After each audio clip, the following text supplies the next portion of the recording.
단둘이 만나는 걸 잘 못해요. 사람을 이렇게 단둘이 만나는 거. 1대1로 대면하는 게 좀 네, 어려우세요? 좀 그게 좀 불편하다고 해야 되나? 되게 뭔가 피하게 되고. 아니 근데 저랑 그때 방송에서 단둘이 만나서 밥도 먹고 저희 집에 사진도 찍고 했었잖아요. 네. 그럼 그때도 그러니까 불편했어요? 그때는 불편한 느낌이 아니라 그러니까 우리가 실제로 어색하지 않는데 저 혼자 그냥 괜히 이런 공기가 조금 어색해 이런 느낌이 드니까 괜히 막 말 더 하게 되고 막 그 더 막 어색함을 조금 예, 하려고. 더 노력하게 되는 거예요 뭔가. 난 이 친구랑 우리 차 안에서 정말 깊은 얘기하고 정말 많이 친해졌다 생각했는데 완전 동상이몽이었네요. 아니 그러니까 당연히 저도 친하다고는 생각해요.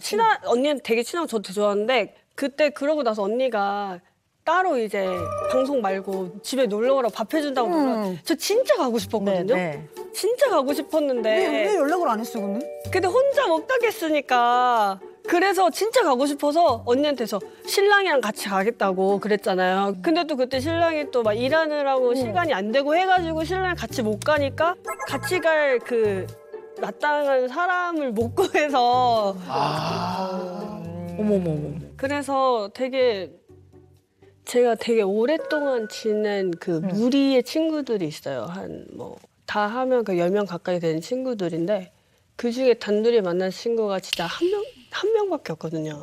근데 이 무리랑 놀 때는 정말 잘 지내거든요. 엄청 잘 놀아요.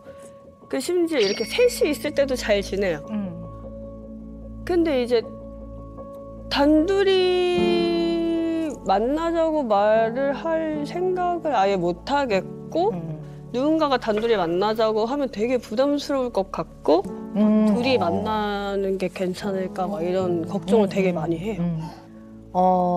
그러면 이게 그 사람이 싫고 좋고의 문제면 싫으면 안 만나거든요. 네, 네. 그런 문제가 아니라는 거예요. 네. 그러니까 그 사람이 싫지 않음에도 불구하고 만나고 싶은데 그렇죠. 마음으로 만나고 네, 싶지만 맞아요.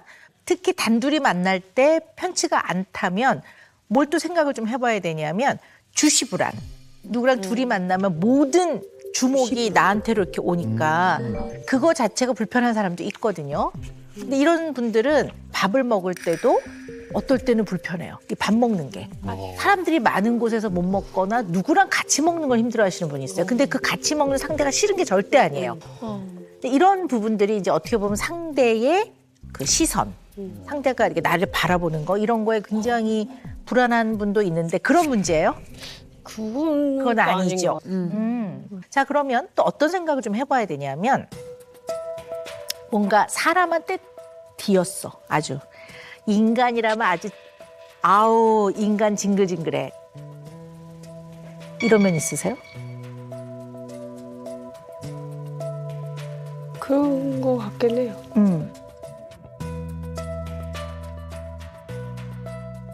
그래서 문장 완성 검사 있잖아요. 뒤에 이렇게 붙이는 거 네. 보면 내가 저지른 가장 큰 잘못은 사람을 잘못 보고 그들에게 나 자신이 상처를 받은 거. 상처를 받은 거. 그리고 내가 잊고 싶은 두려움, 잊어버리고 싶은 두려움은 나를 떠나는 사람들. 이렇게 쓰셨더라고요. 그래서 이게 뭔가 인생에서 생각해보면 되게 중요한 몇몇 사람들. 그들과의 관계에서 마음이 버겁고 좀 소화하기 어려운 그런 부분들이 있었나 보다. 이제 이렇게 생각이 되는 거죠. 일단 사람들을 만나면 다 저를 싫어할 것 같아요. 어머. 그냥 네. 처음 보는 사람도 일단 이 사람은 날 별로 안 좋아할 거라는 거를 그냥 약간 깔고 어느 순간부터 다 그렇게 느껴지더라고요. 그냥. 그러니까요. 너무 중요한 부분인 것 같아요. 우리 허니제이 씨는 말씀을 쭉 들어보니까요. 저 사람이 싫어하면 어떡하지? 이런 마음이 들면 완벽하게 친한 사람을 빼놓고는 둘이 만나는 게 얼마나 어색하겠어요. 이 사람이 혹시 나를 싫어하면 어떡하나 생각을 하게 되면. 자, 그런데 이것도 더 안으로 들어가 보면 좋아하고 싫어하고의 문제가 아니라 믿을 수 있을까의 문제인 거예요. 좋아하고 싫어하고는 상대가 나를 좋아할까? 상대방이 나를 싫어할까예요. 이 사람이 주어가 되고 내가 목적어가 돼서 이 사람이 나를 싫어할까? 이 사람이 나를 좋아할까? 이렇게 표현은 되지만 사실 본질은 허니제이 씨가 주어가 되는 거예요. 내가 사람을 잘 믿지 못하겠어인 거예요. 그러니까 이런 여러 가지를 겪으면서 허니제이 씨가 굉장히 단단한 인간에 대한 믿음, 신뢰에 대한 금이 살짝 가 있어요. 신뢰에 대한 금이 살짝 가 있어요.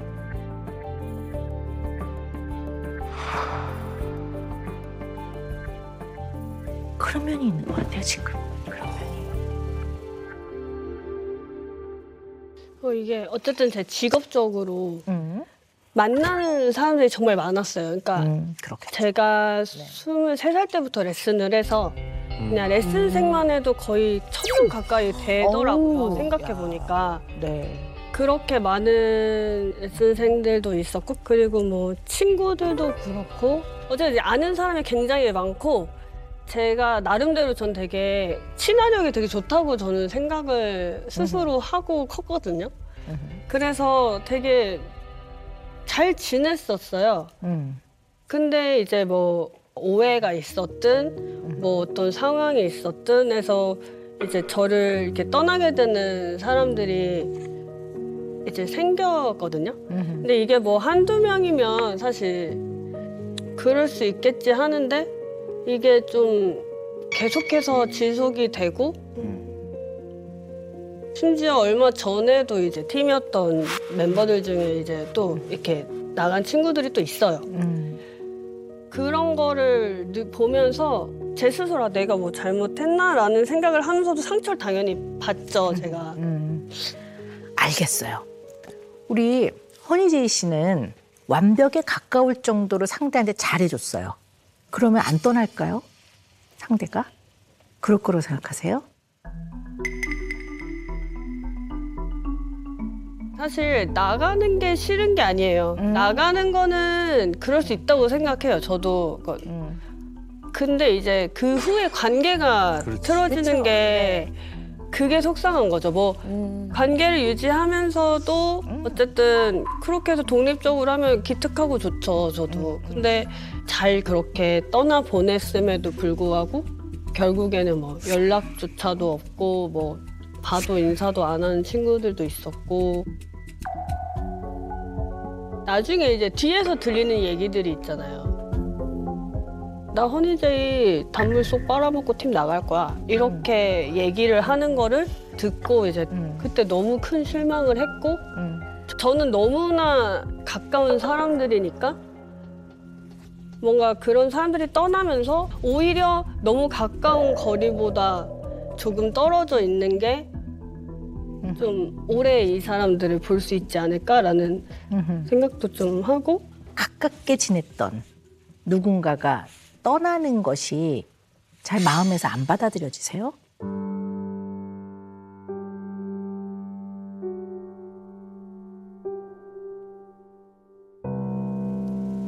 그러니까 저를 떠났던 사람들이 사실 솔직하게 말을 안 해줘요. 그러니까 저의 문제점이라든지 그런 거를 솔직하게 말을 해주지 않더라고요. 그 말을 할 상황도 아니고 사실. 그러니까 저는 혼자 생각할 수밖에 없거든요. 근데 또 어떤 사람들이 제 곁에서 제가 의식하지 못한 상태에서 했던 행동들 때문에 저랑 가까이 지내다가 또 멀어질 수도 있을 것 같기도 하고. 저도 어쨌든 간에 제가 모르는 어떤 실수라든지 뭐 그런 부분이 있었기 때문에 뭐 그런 일이 발생했을 거라고 생각해요. 근데 잘 모르겠거든요, 저는. 왜냐면 저는 아기를 가지고 어쨌든 상대방에게 뭐 대한 적이 없었고, 그리고 인간관계에 문제가 생겼을 때 사실 풀려고도 나름 노력을 많이 했었고, 근데 그걸 모르는 상황에서 누군가가 또 느끼고 저를 떠날 수도 있으니까.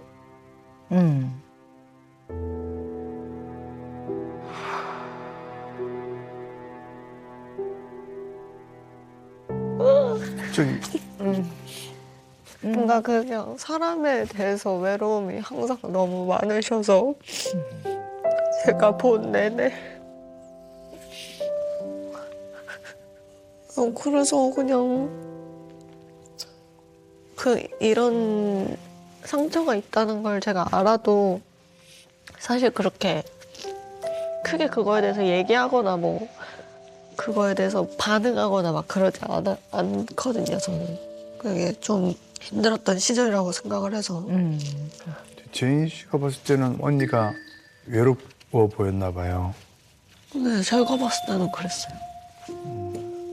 그냥 쌤 자체가 좀 외로움이 많아서 뭔가 사람한테 좀 기대고 싶어 하시는 경향이 있는데 어쨌든 뭐 일적인 부분에서는 커리어도 대단하시고 성격도 세시지만 그 외에는 되게 너무 여린 그런 상태인 거죠. 제가 봤을 때는. 그래서 지금 제자인 제인 씨가 말씀하신 것 중에 굉장히 의미 있는 거는 굉장히 많이 외로웠던 것 같다는 건 굉장히 중요한 부분인 것 같아요. 그러니까 우리 허니제이 씨가 헤어진다는 표현을 안 쓰시잖아요. 떠난다고 얘기를 하잖아요.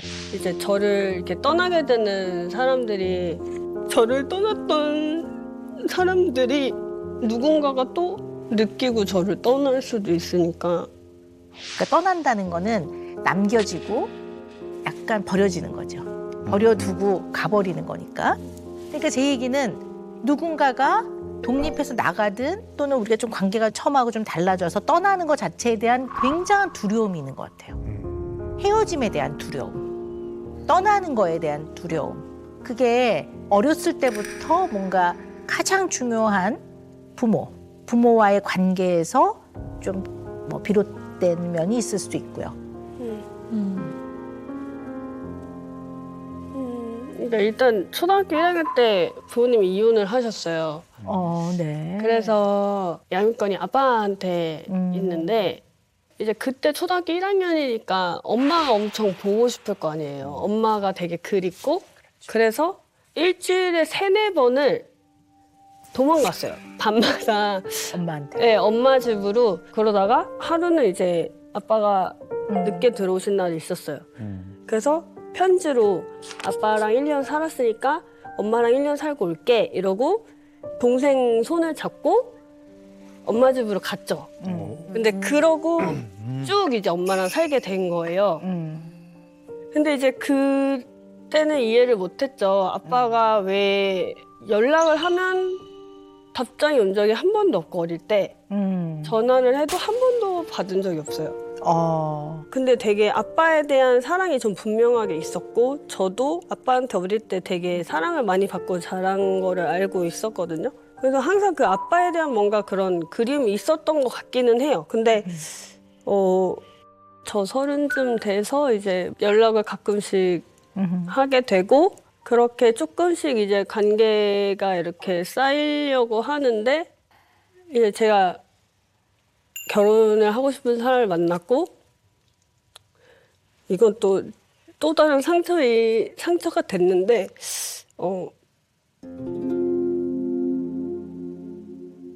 아빠를 부를 수가 없는 거예요. 결혼식 때. 네. 그러셨구나. 그래서 마음으로는 네 너무 오시게 하고 좋은데 싶은데. 네. 아빠 손잡고 들어가고 싶었는데 엄마가 상처받으실까 봐. 네.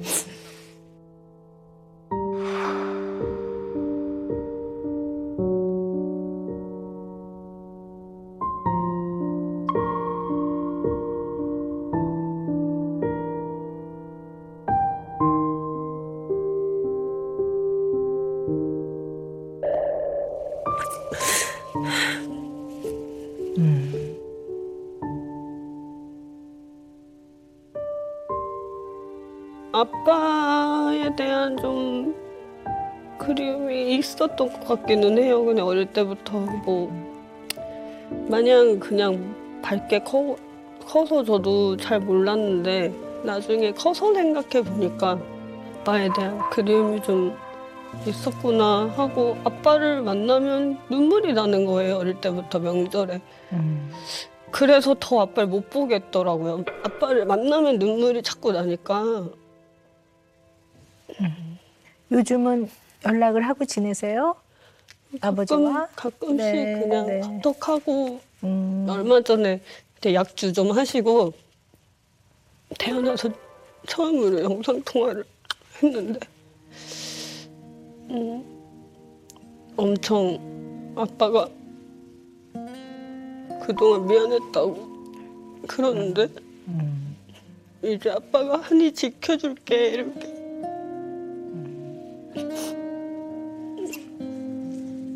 그랬는데 어쨌든 결혼식도 초대 못하고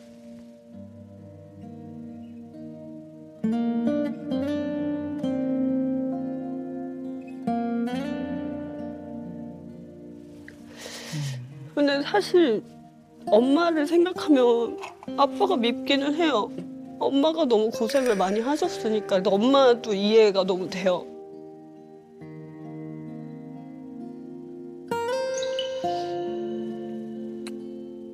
그래도 저를 키워준 건 엄마니까 아빠보다는 엄마를 더 생각해서 초대를 못 드렸죠. 네. 무슨 말씀인지 알겠습니다. 네. 그때 그 상황에서는 허니제이 씨의 그 다양한 마음이 표현되기도 어려웠고 수용되기도 어려웠던 것 같아요. 어떻게 보면 어린 나이에 엄마를 보고 싶어 해서 갔던 허니제이 씨의 마음은 당연히 이해가 되는 마음이거든요. 심지어는 결혼할 때 그렇지 당연히 낳아주신 아버지 참석시키고 싶겠지라는 것조차 네가 좀 당연히 그런 마음이 들지라는 마음의 수용의 경험이 많지 않으셨던 것 같아요.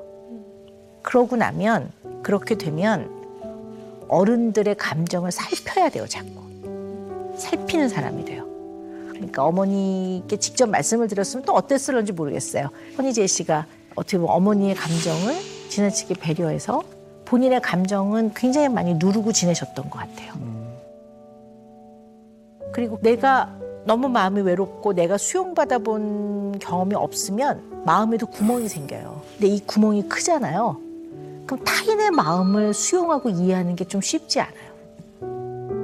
어쩌면 본인의 그 마음의 외로움으로 인한 구멍들 이런 게 컸다면 제자들의 마음을 확 수용해주고 이해해주고 하는 게 쉽지 않았을 것 같아요.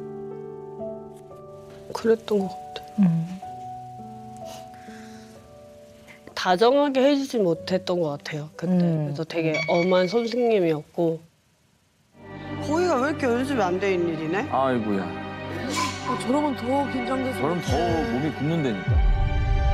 일단 해봐. 말실 해봐. 아, 어금니 깨물었다. 이게 일반적으로 제자들의 마음 안에는 공부뿐만 아니라 때로는 내가 힘들 때 좀 나를 좀 토닥여줬으면 좋겠고 또 내가 좀 좌절할 때 나한테 용기를 좀 줬으면 좋겠고 이런 걸 원해요. 그래서 제자들을 가르치실 때 요즘 힘든 건 없는지 혹시 내가 좀 도와줄 부분은 없는지를 그냥 숙제처럼 외워서 가서라도 물어봐야 되겠다. 이거를 머리에 아주 단단하게 자리를 잡는 게 필요할 것 같고요. 더군다나 이제 엄마가 됐기 때문에 아이의 마음을 수용하는 게 굉장히 아이들 정서 발달에 중요하기 때문에 아이의 마음을 궁금해하고 아이가 뭐에 관심이 있는지 뭐는 좀 힘들어하는지 끊임없이 관심을 가지고 물어봐주고 아이랑 소통하고 네, 이런 것들을 해나가면서 아이가 역시 우리 엄마 내 마음을 그래도 좀 잘 알아. 엄마랑 이야기하거나 같이 있을 때는 굉장히 마음이 편안해. 이런 경험을 많이 할 수 있도록 이런 과정들을 해나간다면 엄마로서 굳건한 자리에 딱 서 있을 수 있을 거라고 봅니다.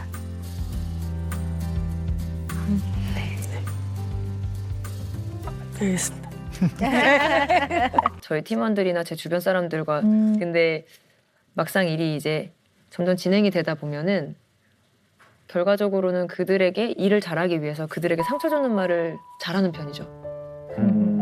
좀 저는 잡담 나누면 진짜 엄청 혼내고요. 손톱만 봐도 혼냈어요.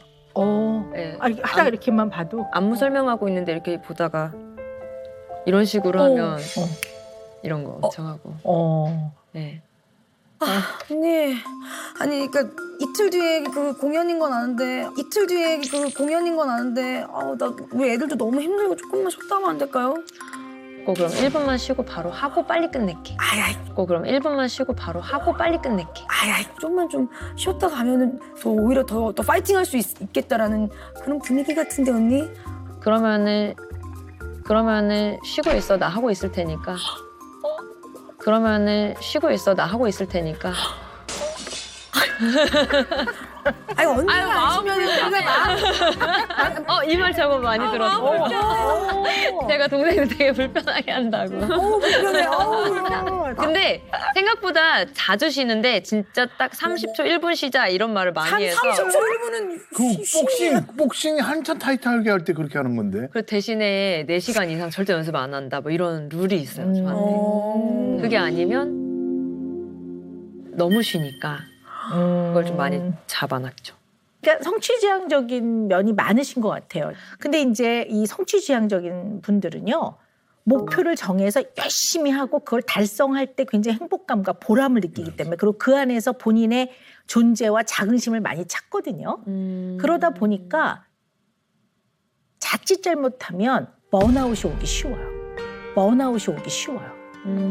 왜냐하면 사람이 쉬지 않고 계속하면 약간 지치는 선을 넘었으면 번아웃 되거든요. 이런 건들 조심하셔야 될 것 같아요. 네. 저는 뭐 일단 예를 들어 몸이 좀 컨디션이 안 좋다 그러면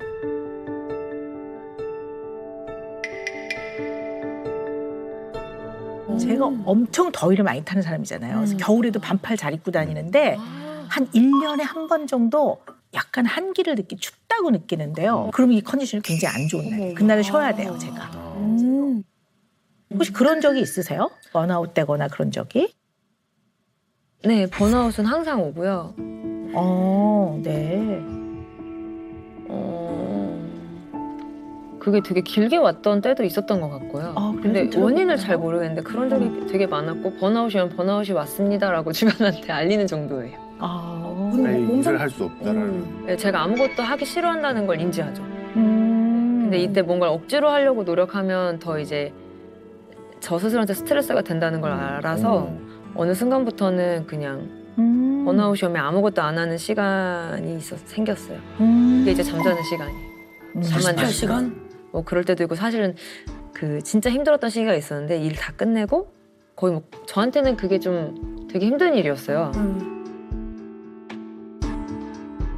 홍콩 다녀왔을 때인데 콘서트 투어가 좀 있었어서 근데 그때 하루도 빠짐없이 매일 공연을 했었어야 되는데 댄서가 40분 정도를 무대에서 있었어야 됐어요. 근데 이제 그게 너무 긴장이 너무 오래되는 거예요.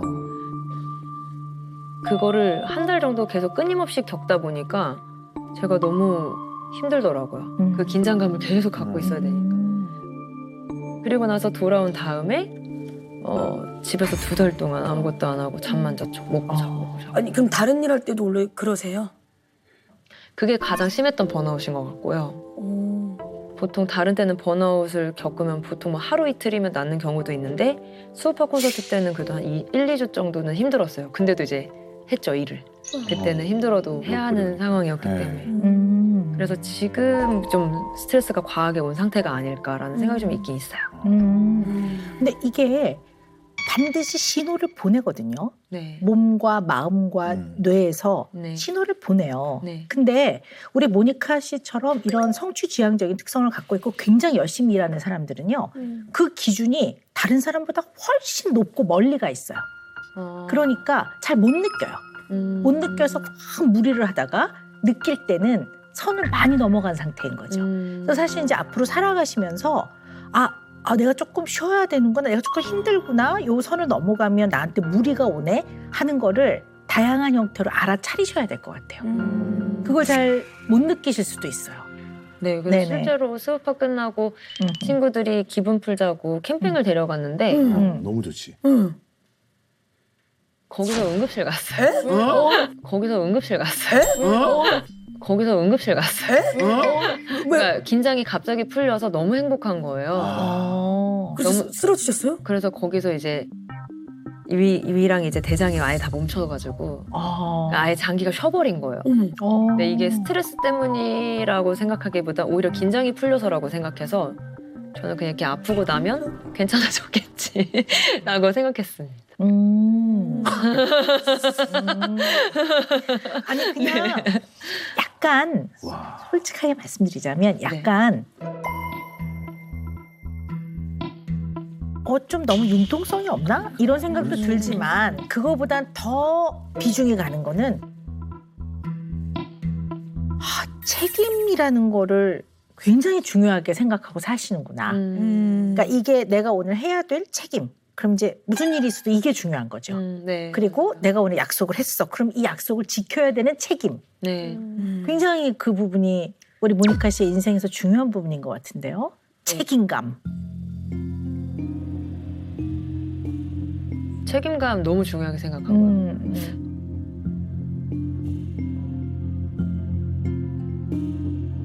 좀 많이 뭔가가 되게 무서워요.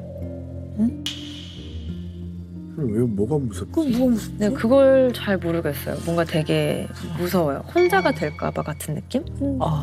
네, 그런 느낌이 좀 있어요.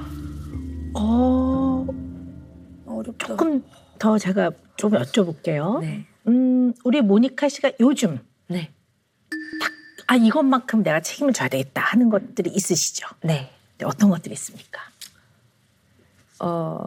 일단은 제 울타리에 들어온 사람들이라고 표현할게요. 제 울타리에 들어왔다고 생각하는 사람들이 경제적인 문제로 힘들지 않았으면 좋겠다. 이게 가장 큰 목표고요.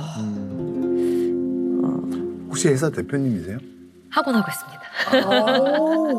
네. 네. 역시 직원분들이 몇 분 정도? 대표님이시죠? 정규직 직원은 이제 딱 4명 있고요. 음. 네, 그리고 강사님들은 이제 다 프리랜서로 하고 계시고. 또 책임을 져야 된다고 생각하는 네.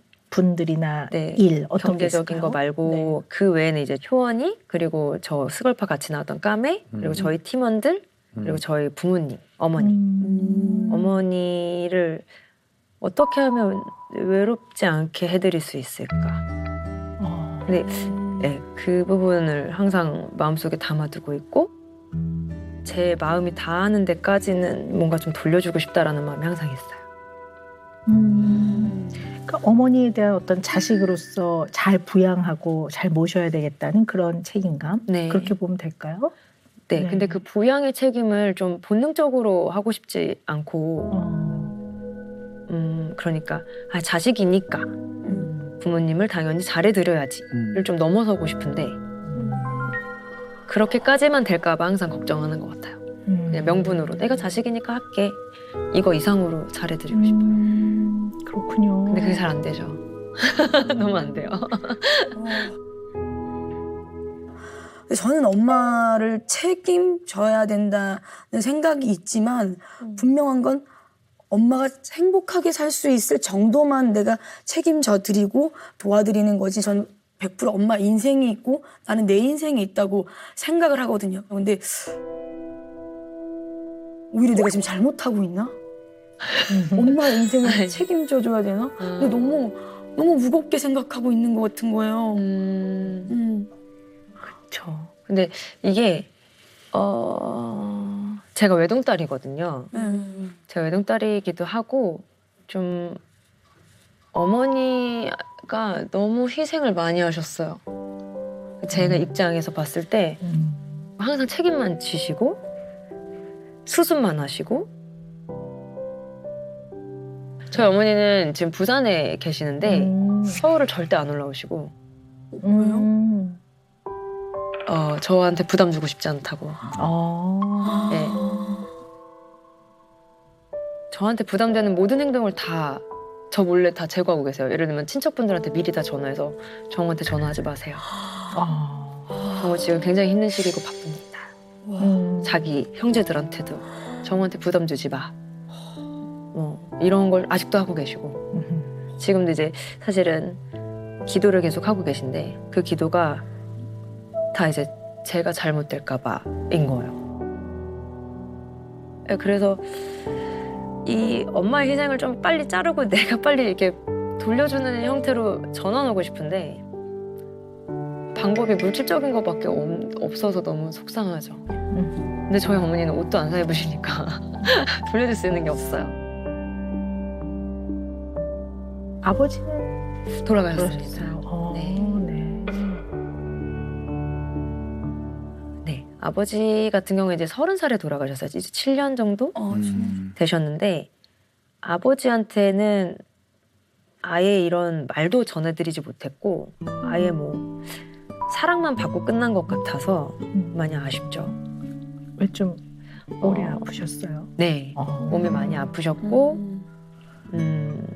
사실 좀 늦게 낳으셨어요, 저를. 그래서 계속 아프셨어요. 좀 많이 아프셨고 나이도 이제 어느 정도 드셔서 돌아가신 거긴 한데 태어날 때부터 쭉 아프셨어가지고 제가 아버지한테 뭘 이렇게 특별히 바랄 수가 없는 상태였어요.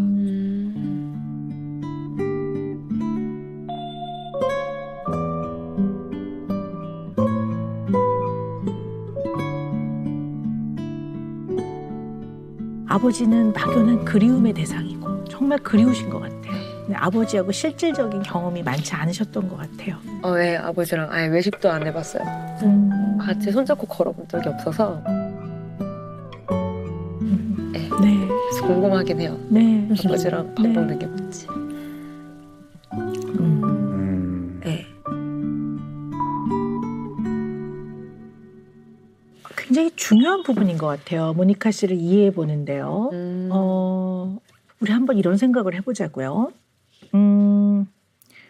자식 입장에서 태어났어요. 네. 그러면 부모가 세상에서 제일 좋죠. 그쵸. 그죠? 그게 본능이거든요. 제일 좋은데 이 아버지가 아프셔. 아주 어렸을 때부터 아프셔. 근데 아빠 뭐 이렇게 하려면 야야야 아빠 아프셔. 그러니까 아빠를 세상에서 좋고 좋아하지만 그렇게 실질적으로 가서 뭘 얘기를 할 시간도 없고 같이 뭘 놀아본 기억도 많지 않고 이 아빠는 그냥 이렇게 개념적으로 아 되게 좋은데 그러나 내가 귀찮게 해드려서 더 아파지실까 봐 뭘 요구할 수가 없어요. 요구할 수도 없고 그러나 당연히 받아야 되는 사랑이 안 올 때 생기는 그 공백이 있어요. 이 공백은 외로움이에요. 외로움이에요. 너무 외롭다고요. 그러니까 아버지와의 관계에서의 그 구멍, 외로움이 있을 가능성이 있어요.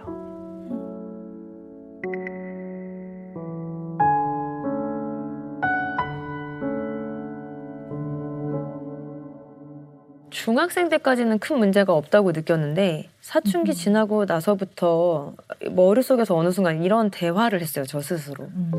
우리 집은 특이한 게 아니야. 특별한 거야. 이렇게 생각을 했어요.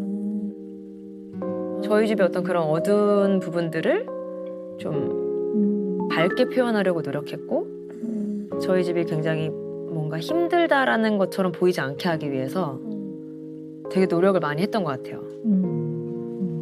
그럼에도 불구하고 숨기진 않았어요. 친구들한테. 뭔가 당당해야 된다고 생각했어요. 그래야 어머니 아버지가 슬퍼하지 않을 것이다. 또 고등학생 때는 이제 어머니 아버님이 이제 저를 직접 케어하실 수가 없어서 외할머니가 키워주셨는데 외할머니도 일을 나가셨었어요. 그래서 이제 학교를 혼자 갔었어야 했는데 그때는 그게 왜 그랬는지 몰랐고 그냥 제가 게으르다고 생각했어요.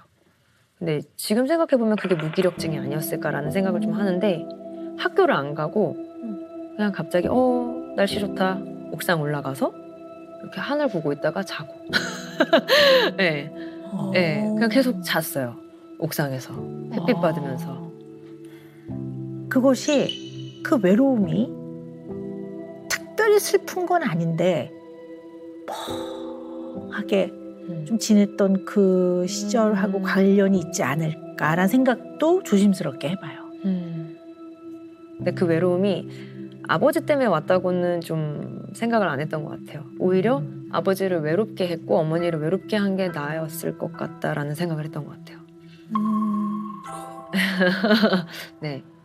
부모님이 저를 외롭게 만들었을 거라는 생각은 안 해봤어요. 결국 그게 죄책감하고 자꾸 연결이 되는 것 같아요. 네. 그러니까 오히려 내가 그분들을 외롭게 해드리지 않았나라는 죄책감으로 다가오기 때문에 네. 이게 뭔가 모니카 씨한테 책임은 사랑이고 그럼 누군가를 좋아하기 시작하면 좀 책임져 줘야 되는 거 아닌가 슬슬 발동에 걸렸다가 그 사람을 좋아하고 더 많이 사랑하게 되면 더 책임을 지려고 하고 그러면 어떤 생각이 드냐 하면 사랑이 더 많아질수록 책임감은 더 무거워지는 거잖아요. 네. 그럼 좀 힘들지 않을까? 너무 힘들어요. 네, 힘들어요. 그러네요. 그래서 좀 약간 관계마다 거리를 되게 디테일하게 두는 편이에요. 너무 다 사랑하는데 여기서 더 사랑해지면 그러니까 쉽게 말하면 립제이 같은 존재를 많이 만들고 싶지 않아요. 내가 책임져야 될. 네. 실제로 효원이나 이제 아라 같은 경우 이제 그 친구들 같은 경우에는 제가 선택한 사람들이에요. 제가 친구가 되자 이렇게 손을 내밀고 까메라는 그 댄서도 춤을 그만뒀었던 친구인데요. 같이 팀하자 언니랑 계속 같이 춤추자 이래서 제가 선택한 애들이고 프라우드먼 동생들은 그 동생들이 저를 선택한 거예요. 그런 차이가 있는데 그래서 그런지 제가 선택한 이 효원이와 립제이와 까메라는 친구는 저한테 엄청 안정감을 줘요. 네. 이 친구들이라면 내 전 재산을 다 줘도 괜찮다라는 생각이 들 정도로.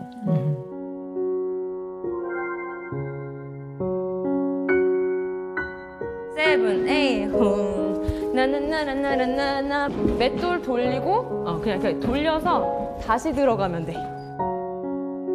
그냥 사랑을 나누면 되거든요. 그냥 사랑을 주고 사랑을 받으면 되지 꼭 책임을 다 져야 되는 형태만 있는 거는 아니니까요. 나누는 게 뭘까요? 사랑을 나눈다는 거? 저도 궁금해요. 네. 저도 이렇게 모니카 씨랑 비슷하게 어머님이 오래 편찮으셨고 아버님이랑도 그 여행 가본 기억이 없거든요. 네. 사랑을 나눈다는 게 어떤 의미인지. 네. 사랑을 나눈다. 네. 여러 가지가 있죠. 뭐 말씀하신 대로 자식으로서 봉양하는 면도 들어가죠. 근데 아마 제일 중요한 게 마음을 나누는 걸 겁니다. 마음을. 우리 모니카 씨가 마음이 따뜻한 사람이에요. 왜냐하면 리더 역할을 하는 거 보면 그런 사람인데 그러나 중요한 대상과 또는 타인과 마음을 나눠본 경험이 많지 않으신 것 같아요. 마음을. 제 감정을 나눴던 적이 없었던 것 같아요. 아무하고도. 그래서 효원이가 옛날에 스우파 한창 할 때는 갑자기 언니는 나랑 무슨 관계야? 이랬어요. 그래서 제가 왜 무슨 관계인 것 같아서 물어보는 거야? 이러면서 나 언니랑 비즈니스 관계야 진짜? 모니카 씨는 무슨 관계라고 얘기해 주셨어요? 사랑하는 관계지 이랬어요. 너무 좋다. 네. 진짜 솔직하게 말하면 저는 효원이를 좀 부러워하는 면이 있거든요. 효원이가 좀 되게 사랑스러워요. 근데 이런 얘기를 좀 하기가 좀 그럴 수도 있는데 그러니까 효원이의 집이 유복하다고 느꼈어요. 그 부모님이나 동생과의 대화나 이런 모습을 보면서 내가 교과서에 보던 집이 이런 집이지 않았나 이런 생각이 들어서 효원이를 좀 따라하려고 하는 부분이 있었죠. 그래서 전적으로 좀 어떤 부분에서 고쳐야 되겠다라는 생각을 자꾸 가졌던 게 효원이가 겪었던 가정이 조금 더 정상적인 것에 가깝다? 이런 생각이 좀 들어서 효원이한테 좀 더 맞추려고 노력했었어요. 성격을 초반에는. 우리 모니카 씨가 채워져야 되는 부분이 뭔가라고 생각해 보면 정서적인 소통과 교감의 경험이 굉장히 부족하셨던 것 같아요. 그러니까 마음을 보이지 않는 형체가 없는 마음을 표현하고 듣고 나누고 아 그랬어 받아들이고 뭐 이러는 기회가 너무 없으셨기 때문에 내가 이 후배를 아끼면 책임감 있게 이 오늘의 미션을 완수해서 얘가 좀 더 실수 안 하고 춤을 출 수 있게 하는 것만이 이 후배를 사랑하는 거라고 생각을 하시니까 이 후배가 너무 힘들어 언니 그러면 우린 더 열심히 해야 돼 막 이렇게 나오지 이 마음 아 그래 힘들어 얼마나 많이 좀 쉬는 게 그 마음에 도움이 될까 이런 소통이 너무 생소하시고 해본 경험이 없으실 것 같아요. 저 지금 효원이한테 너무 많이 미안해요. 왜냐면 얼마 전에 수술했거든요. 무릎 수술을 했어요. 근데 말을 한 번도 제대로 뭔가 걱정하는 말을 더 안 하려고 했어요. 오히려 그런 감정을 끄집어내서 이 친구가 슬퍼지는 게 더 아닌 것 같아서 계속 툭툭거리고 되게 아무렇지 않은 척했거든요. 근데 오히려 사실 효원이가 걱정하는 말을 듣고 싶어 했을 수도 있겠다라는 생각을 지금 하게 됐어요. 네, 걱정하는 말이라는 표현보다 조금 더 바꿔보면 진심의 마음을 듣고 싶겠죠. 진심의 마음을. 근데 감정을 표현해보고 공감받아보고 마음을 교류해본 경험이 없으면 언제나 이론적으로 머리로 생각하거든요. 근데 머리로 생각하는 것이 마음을 언제나 잘 이해하는 건 아니에요. 마음은 얘기해 봐야 돼요. 좀 해보시는 건 도움이 될 것 같아요. 네. 네. 뭔가 주변 사람들이 저한테 부족한 걸 못 느끼면서도 뭔가 바래왔던 게 이런 거였나 싶어요. 뭐랄까 애들이 자꾸 밥 먹재요. 근데 저는 애들이랑 밥 먹기가 싫은 거예요. 할 얘기가 없어서. 근데 애들이 맨날 저를 너무 좋아한대요. 근데 저는 그런 말을 들으면 할 말이 없는 거예요. 마음을 나눠본 적이 없어요. 그냥 그게 다 가식적이라고 생각했어요. 누군가가 좋아한다고 하면 뭔가를 해줘야 된다고 생각하시는군요, 자꾸. 네. 그래서 좀 애들이랑 대화를 좀 많이 안 하거든요.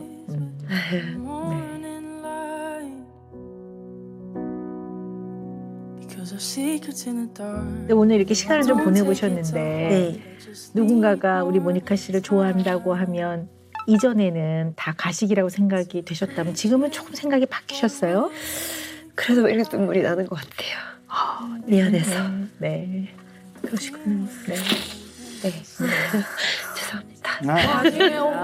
아니에요. 오늘 감정을 표현한 걸 또 그러니까요. 죄송하다고.